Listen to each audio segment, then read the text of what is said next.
आज मैं आपके सामने लाइव एग्जांपल रखूंगा। एक ऐसा इन्वेस्टर जो अपने एसआईपी को हमेशा कंटिन्यू करता है, एक ऐसा इन्वेस्टर जो मार्केट के गिरावट पे अपने एसआईपी को रोक देता है, एक ऐसा इन्वेस्टर जो अपने एसआईपी को जी हाँ गिरावट में यहाँ पे डबल करना स्टार्ट कर देता है।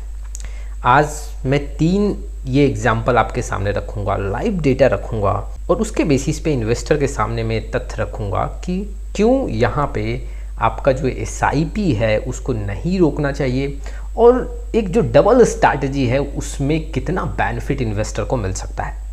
लाइव एग्जाम्पल में मैं आपके सामने Nippon India small cap mutual fund का पूरा आंकड़ा लूँगा।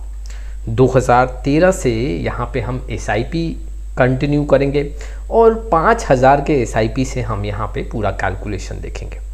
तो यहाँ पे 3 इन्वेस्टर हैं, इन्वेस्टर ए, इन्वेस्टर बी और इन्वेस्टर सी। इन्वेस्टर ए जो है वो हमेशा अपने एसआईपी को कंटिन्यू करता है। जी हाँ, मार्केट अप हो या डाउन हो वो 5000 एसआईपी से अपने एसआईपी को यहाँ पे कंटिन्यू करता है। इन्वेस्टर बी की बात करें तो थोड़ा पैनिक सिचुएशन में आके इन्वेस्टर बी मार्केट के गिरावट में अपने एसआईपी को रोक देता है और जैसे मार्केट फिर अच्छा देखने को मिलता है फिर से एसआईपी स्टार्ट कर देता है। इन्वेस्टर सी की बात करें तो जब मार्केट जी हाँ अपने हाई से 10% यहाँ पे गिरता है, इट मीन्स कि जो म्यूचुअल फंड का एनएवी है, Nippon India small cap mutual fund का एनएवी 10% अगर हाई से गिरता है तो वहाँ पे एसआईपी डबल कर देता है। जैसे ही जी हाँ मार्केट गिरने के बाद जब रिकवर होता है और 10% से अब कम गिरा हुआ बचता है तो फिर से सिंगल जो 5000 का एसआईपी है वो देखने को मिलता है। इट मीन्स कि अगर एनएवी 10% से ज़्यादा गिर गया तो 5000 का एसआईपी डबल हो जाएगा 10,000 और तब तक 10,000 रहेगा जब तक यहाँ पे 10% से ज़्यादा गिरा हुआ होगा। जी हाँ, Nippon India small cap mutual fund के एनएवी के अकॉर्डिंग। और अगर फिर से मार्केट रिकवर होके 10% से कम गिरा हुआ देखने को मिलता है तो जो वहाँ पे एसआईपी है फिर से 5000 देखने को मिलेगा। तो इन्वेस्टर ए, बी और सी का पूरा डेटा मैं आपके सामने रखूँगा और हम समझेंगे कि क्यों आपको एसआईपी यहाँ पे स्टॉप नहीं करना चाहिए बल्कि अपने एसआईपी को डबल करना चाहिए। सबसे पहले मैं आपके सामने इन्वेस्टर बी के लिए जहाँ पे एसआईपी बंद होता है, कौन कौन से सिचुएशन पे एसआईपी बंद होता है, देखो मेजर जो मार्केट एक करेक्शन देखने को मिला है उसका हम आंकड़ा सबसे पहले समझते हैं। क्रैश 1 की बात करें तो 2015 से 16 स्मॉल कैप इंडेक्स 20% यहाँ पे गिरा था। तो इस समय जो इन्वेस्टर बी है अपने एसआईपी को रोक देता है। ठीक, अगर दूसरा एक एग्जांपल यहाँ पे लोगे 2018 से 2020 में करीबन 40% का गिरावट था, यहाँ भी इन्वेस्टर अपने एसआईपी को रोकता है। और यहाँ पे अगर तीसरे गिरावट की बात करें, कोविड का जो एक गिरावट था मार्च 2020 में, उसमें 35% का यहाँ पे गिरावट देखने को मिला। इस 3 सिचुएशन में इन्वेस्टर बी है वो अपने एसआईपी को रोक देता है। अब देखो कैलकुलेशन क्या निकल के आता है। सबसे पहले हम इन्वेस्टर बी और इन्वेस्टर ए की बात करते हैं। इन्वेस्टर ए जो हमेशा अपने एसआईपी को कंटिन्यू रखता है और इन्वेस्टर बी जो अपने एसआईपी को स्टॉप कर देता है। अब देखो टोटल जो इन्वेस्टमेंट हुआ Nippon India small cap mutual fund में, जी हाँ 2013 से लेके अब तक का जो आंकड़ा है वो 7,55,000 का यहाँ पे इन्वेस्टमेंट वैल्यू देखने को मिला। इन्वेस्टर ए का आंकड़ा देखोगे तो करंट जो फंड वैल्यू है करीबन 21 से 22 लाख रुपए के आसपास है। CAGR अगर हम देखें तो करीबन 17 से 18% का यहाँ पे CAGR देखने को मिल रहा है। ये इन्वेस्टर ए का डेटा है। इन्वेस्टर बी का आप ठीक साइड में जो डेटा देख सकते हो, जो कई बार यहाँ पे एसआईपी को स्टॉप किया, जी हाँ मार्केट में गिरावट के चलते, और टोटल जो इन्वेस्टमेंट हुआ है वो 4,30,000 और जो वैल्यू देखने को मिल रहा है वो 11,70,000 का वैल्यू देखने को मिल रहा है। यहाँ पे जो CAGR बनता हुआ देखने को मिल रहा है वो 15.3% CAGR बनता हुआ देखने को मिल रहा है। तो अगर आप देखोगे तो जो इन्वेस्टर यहाँ पे एसआईपी को कंटिन्यू रखता है तो उसका जो CAGR है वो 17.8% है और जो इन्वेस्टर यहाँ पे अपना एसआईपी रोकता है गिरावट में, जब ज़्यादा देखने को मिलता है तो एसआईपी को रोक दिया, उसका जो यहाँ पे CAGR देखने को मिल रहा है वो 15.3% है। अब डिफरेंस कितना है? अगर आप डिफरेंस देखोगे तो करीबन 2.5% का डिफरेंस है।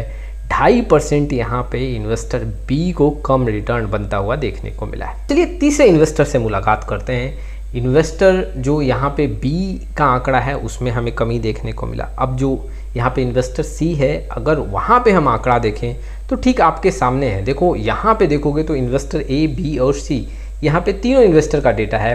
अब इन्वेस्टर सी का आंकड़ा देखोगे तो यहाँ पे डायनेमिक एसआईपी हम लोगों ने यूज़ किया, डबल एसआईपी स्ट्रैटेजी यहाँ पे यूज़ किया।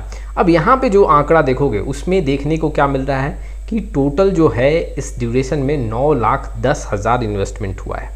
इन्वेस्टर ए ने 7,55,000 का इन्वेस्टमेंट किया, इन्वेस्टर बी ने 4,30,000 का और इन्वेस्टर सी ने यहाँ पे 9,10,000 का इन्वेस्टमेंट किया। ये कुछ एक्स्ट्रा इन्वेस्टमेंट हुआ है, मार्केट में गिरावट के चलते यहाँ पे एसआईपी डबल किया गया है, तो इसमें एक्स्ट्रा इन्वेस्टमेंट देखने को मिला। अब फंड वैल्यू जो है यहाँ पे जुलाई 2025 तक का देखें तो 21 से 22 लाख इन्वेस्टर ए के पास है, इन्वेस्टर बी के पास 11 से 12 लाख और इन्वेस्टर सी के पास 28 लाख के ऊपर का वैल्यू देखने को मिल रहा है। अब देखो इन्वेस्टर ए को यहाँ पे 17.8% रिटर्न मिला, इन्वेस्टर बी को यहाँ पे 15.3% रिटर्न मिला और इन्वेस्टर सी को यहाँ पे 19.6% रिटर्न देखने को मिला। अब यहाँ पे CAGR का आंकड़ा देखोगे तो इन्वेस्टर सी के पास सबसे स्ट्रॉन्ग डेटा देखने को मिल रहा है।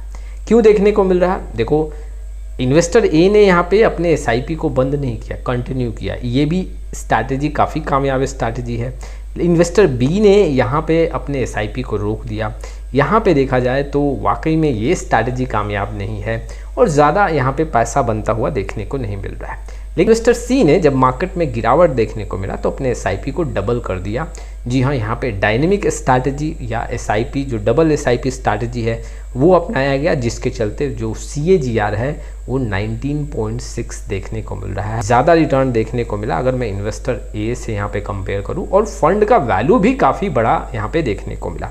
ये तो 5,000 का एग्जाम्पल था। अगर एसआईपी अमाउंट थोड़ा सा यहाँ पे ज़्यादा देखने को मिलेगा तो इन्वेस्टर सी का फंड वैल्यू और काफ़ी बड़ा देखने को मिल सकता है और इस स्ट्रैटेजी से आपको डिफरेंस जो है वो यहाँ पे आपको दिख गया होगा। देखो इन्वेस्टर को इस एग्जाम्पल के साथ मैं समझाना चाहता हूँ कि गिरावट में आपको एसआईपी नहीं रोकना है। गिरावट में अगर आप एसआईपी रोकोगे इन्वेस्टर को वहाँ पे रिटर्न कम मिलेगा, जैसे कि मैंने लाइव एग्जांपल दिखाया, इन्वेस्टर बी का एग्जांपल था। एसआईपी सिंपल कंटिन्यू भी करते हो तो एग्जैक्टली आपका रिटर्न अच्छा होगा, जैसे कि इन्वेस्टर ए का आंकड़ा था। लेकिन अगर आप एक बेहतर तरीका अपनाते हो, स्ट्रैटेजी काफ़ी अच्छा रखते हो, वहाँ पे गिरावट पे अपने एसआईपी को डबल करना स्टार्ट करते हो तो यहाँ पे रिटर्न जो है और ज़्यादा आपको 1 से 2% बढ़ता हुआ देखने को मिलेगा। मैं CAGR की बात कर रहा हूँ। इन्वेस्टर को मैं ये भी बताना चाहता हूँ कि अगर आप इस स्ट्रैटेजी से जी हाँ लंबे समय के लिए यहाँ पे इन्वेस्टमेंट करते हो 20 साल 15 साल, तो ये आंकड़ा और बढ़ता हुआ आपको देखने को मिलेगा। मैंने जितने एग्जाम्पल दिए हैं, जी हाँ Nippon India small cap mutual fund का एग्जाम्पल दिया, ये रेगुलर प्लान का एग्जाम्पल है। डायरेक्ट प्लान का डेटा हमारे पास इतना लॉन्ग टाइम का नहीं था, तो रेगुलर प्लान का पूरा कैलकुलेशन है। अगर आप यहाँ पे डायरेक्ट प्लान में इन्वेस्टमेंट करते तो ये आंकड़ा और बड़ा देखने को मिलता। जैसे कि एग्जाम्पल मैं जैसे आपके सामने रखा, इन्वेस्टर ए के पास जो 17 पॉइंट समथिंग का रिटर्न है वहाँ पे 1% 2% ज़्यादा देखने को मिलता।